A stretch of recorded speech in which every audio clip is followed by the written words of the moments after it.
ফ্যাসিবাদী সরকারের পতন ঘটানোর পর একদলীয় রাজনীতিবিদ যারা নিজেদেরকে এই তরুণ সমাজ তাদের হয়ে কাজ করতেছে, তো যেই 17 বছরের তরুণ যারা ভোটাধিকার প্রয়োগ করতে পারেনি তারা নাকি তাদের সাথে, কিন্তু আজকে এই তারুণ্যের সমাবেশে এসে দেখলাম শহীদ রাষ্ট্রপতি জিয়াউর রহমানের আদর্শ করা দল, সেই দলের সঙ্গে লাখো লাখো মানুষের ভিড়, লাখো লাখো আজকে ছাত্র জনতা এবং তরুণের যে তরুণ যুবক ভাইয়েরা সকলে এই দলের সঙ্গে আছে। পতিত ফ্যাসিস্ট সরকার গত 17 বছর যে মানুষের অধিকার হরণের রাজনীতির কালচার তৈরি করেছিল, সেই ফ্যাসিস্ট সরকার পতনের মূলত যে তরুণরা কাজ করেছে, সেই তরুণদের নেতৃত্ব দিয়েছে মূলত বাংলাদেশ জাতীয়তাবাদী যুবদল, স্বেচ্ছাসেবক দল, ছাত্র দল।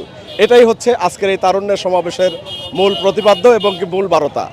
আমরা জানি আগামী জাতীয় সংসদ নির্বাচনে 4 কোটি তরুণ ভোটার, এই তরুণ ভোটার বদলে দিতে পারে আগামী নির্বাচনের ফলাফল।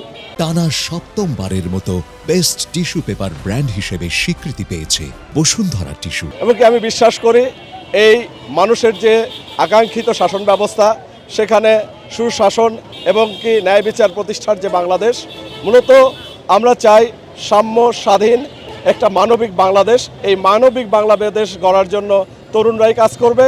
জনাব তারেক রহমানের একটাই জিনিস, সেটা হচ্ছে তরুণ সমাজের শ্রম, তাদের যে হচ্ছে যে শিক্ষাগত যোগ্যতা এবং দেশকে কিভাবে উন্নয়ন নিয়ে যায়, সেটাই হচ্ছে যে তারেক রহমানের একমাত্র থিম। এবং সেটার জন্য আমাদের হচ্ছে যে রাজশাহী বিভাগ, রংপুর বিভাগের 16 ডিস্ট্রিক্টের দেখবেন যে স্বেচ্ছাসেবক দল, ছাত্র দল, যুব দল সবাই কিন্তু হচ্ছে স্বতঃস্ফূর্তভাবে এসেছে।